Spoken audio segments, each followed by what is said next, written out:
نکاح کا وقت تھا اور بس محبت کو خدا حافظ تھا۔ نکاح کے لال جوڑے میں خوبصورت سی جیولری پہنے ہوئے، دوپٹہ چہرے پر گرائے ہوئے بیٹھی تھی، اپنی مہندی اور چوڑیوں والے ہاتھوں کو دیکھتے ہوئے ماضی کے کچھ خوبصورت لمحوں کی فلم ذہن کے پردے پر چل رہی تھی۔ نکاح کے کلمات کانوں میں گونج رہے تھے، وہ کلمات جنہیں سن کر کانوں میں محبت گھل جائے، وہ کلمات جنہیں سن کر دل کی دھڑکن بڑھ جائے۔ لیکن اس وقت یہ کلمات میرے کانوں میں سیسا پگھلا رہے تھے، اور شاید کسی اور کے بھی۔ وہ میرے شدید شدید شدید اصرار پر میرے سامنے کھڑا ہوا تھا، نظریں میرے ہاتھوں پر مرکوز کیے ہوئے ضبط کے دامن کو تھامنے کی کوشش میں مصروف تھا۔ میرا اصرار تھا کہ محبت کی موت کے آخری لمحوں میں وہ میرے ساتھ ہو، تاکہ سارے خواب ایک ہی دفعہ میں کرچی کرچی ہو جائیں، سارے وعدے ایک ہی دفعہ میں ٹوٹ جائیں، تاکہ محبت کی قبر پر وہ خود اپنے ہاتھوں سے پھول چڑھا کر جائے۔ نکاح کے الفاظ پہلی بار مکمل ہوئے، سب میری قبول ہے کہ منتظر تھے۔ عام طور پر ایسے موقعوں پر لڑکیوں کی گردن جھکی ہوئی ہوتی ہے، میری اب اٹھی ہوئی تھی۔ لب سے آواز آئی، نکاح خواہ نے کہا، بیٹا زور سے بولو۔ کسی نے میرے کندھے پر نرمی سے ہاتھ رکھا ہوا تھا۔ قبول ہے، آواز کہیں دور گھاٹی سے آئی ہوئی محسوس ہوئی۔ میری نظر اسی چہرے پر تھی، ہاں البتہ وہ میری طرف دیکھنے سے گریز کر رہا تھا۔ میرے نکاح کے الفاظ سنتے ہی اس نے مٹھیاں سختی سے بند کر لی تھیں، آنکھوں سے کچھ ٹوٹ کر گرا تھا، شاید آنسو تھا جسے اس نے بڑی صفائی سے دوسروں سے چھپا لیا تھا، لیکن مجھ سے نہیں چھپا سکا۔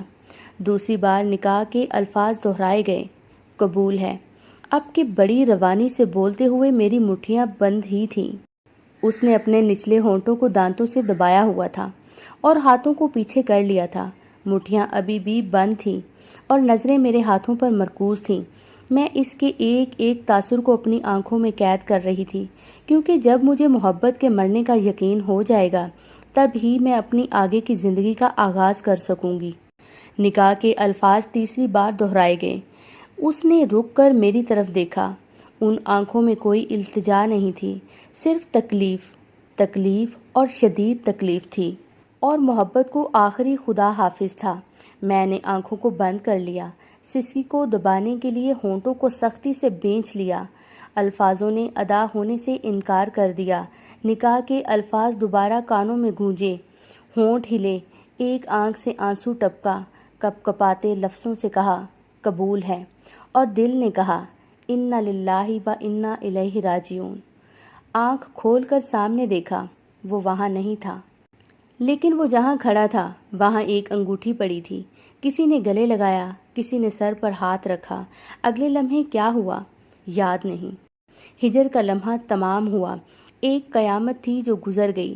بات یہ نہیں تھی کہ وہ بے وفا تھا یا میں اپنے وعدوں سے پھر گئی تھی، بات یہ تھی کہ میں اپنے ماں باپ کی آخری خواہش پوری کر رہی تھی، اور وہ میرے کہنے پر میرے ماں باپ کی خواہش کا احترام کر رہا تھا۔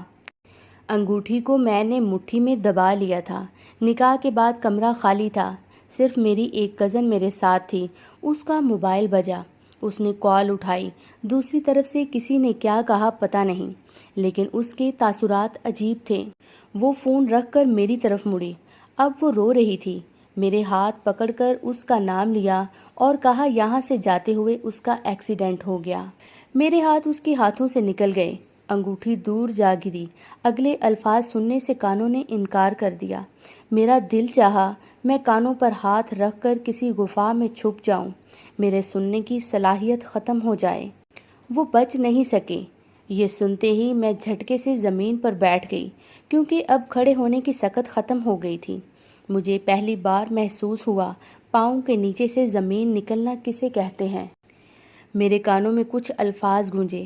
مجھے یاد آیا کہ جب میں اسے نکاح میں آنے کے لیے اصرار کر رہی تھی تو اس نے میری طویل گفتگو کے جواب میں کپ کپاتی آواز میں بس ایک جملہ کہا تھا، میں مر جاؤں گا، اور میں نے کہا تھا، میں انتظار کروں گی، میں انتظار کروں گی، میں انتظار کروں گی۔